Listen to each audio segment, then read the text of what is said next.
ವಿಧಾನ ಪರಿಷತ್ ಸದಸ್ಯ ಸೂರಜ್ ರೇವಣ್ಣ ಅವರ ವಿರುದ್ಧ ಗಂಭೀರ ಆರೋಪ ಕೇಳಿಬಂದಿದೆ. ಯುವಕನೊಬ್ಬನ ಮೇಲೆ ಲೈಂಗಿಕ ದೌರ್ಜನ್ಯ ಎಸಗಿರುವಂತ ಆರೋಪ.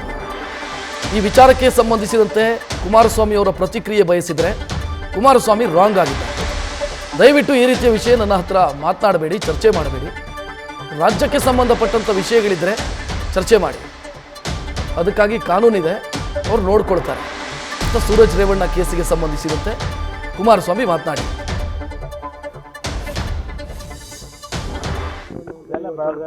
ನೋಡಿ, ದಯವಿಟ್ಟು ಇಂಥ ವಿಷಯಗಳು ನನ್ನ ಹತ್ರ ಚರ್ಚೆ ಮಾಡಬಾರ್ದು.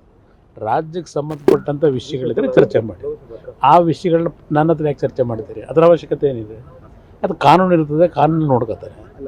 ರಾಜ್ಯದ ಬಗ್ಗೆ ಅದು ಅದು ಅದು ಯಾತಕ್ಕೆ ಬರ್ತಿದೆ ಅನ್ನೋದು ಮುಂದಿನ ದಿನಗಳಲ್ಲಿ ಗೊತ್ತಾಗ್ತದೆ. ನೋಡಿ, ದಯವಿಟ್ಟು ಇಂಥ ವಿಷಯಗಳು ನನ್ನ ಹತ್ರ ಚರ್ಚೆ ಮಾಡಬಾರ್ದು. ರಾಜ್ಯಕ್ಕೆ ಸಂಬಂಧಪಟ್ಟಂಥ ವಿಷಯಗಳಿದ್ರೆ ಚರ್ಚೆ ಮಾಡಿ. ಆ ವಿಷಯಗಳನ್ನ ನನ್ನ ಹತ್ರ ಯಾಕೆ ಚರ್ಚೆ ಮಾಡ್ತೀರಿ? ಅದರ ಅವಶ್ಯಕತೆ ಏನಿದೆ? ಅದು ಕಾನೂನು ಇರ್ತದೆ, ಕಾನೂನು ನೋಡ್ಕೋತಾರೆ.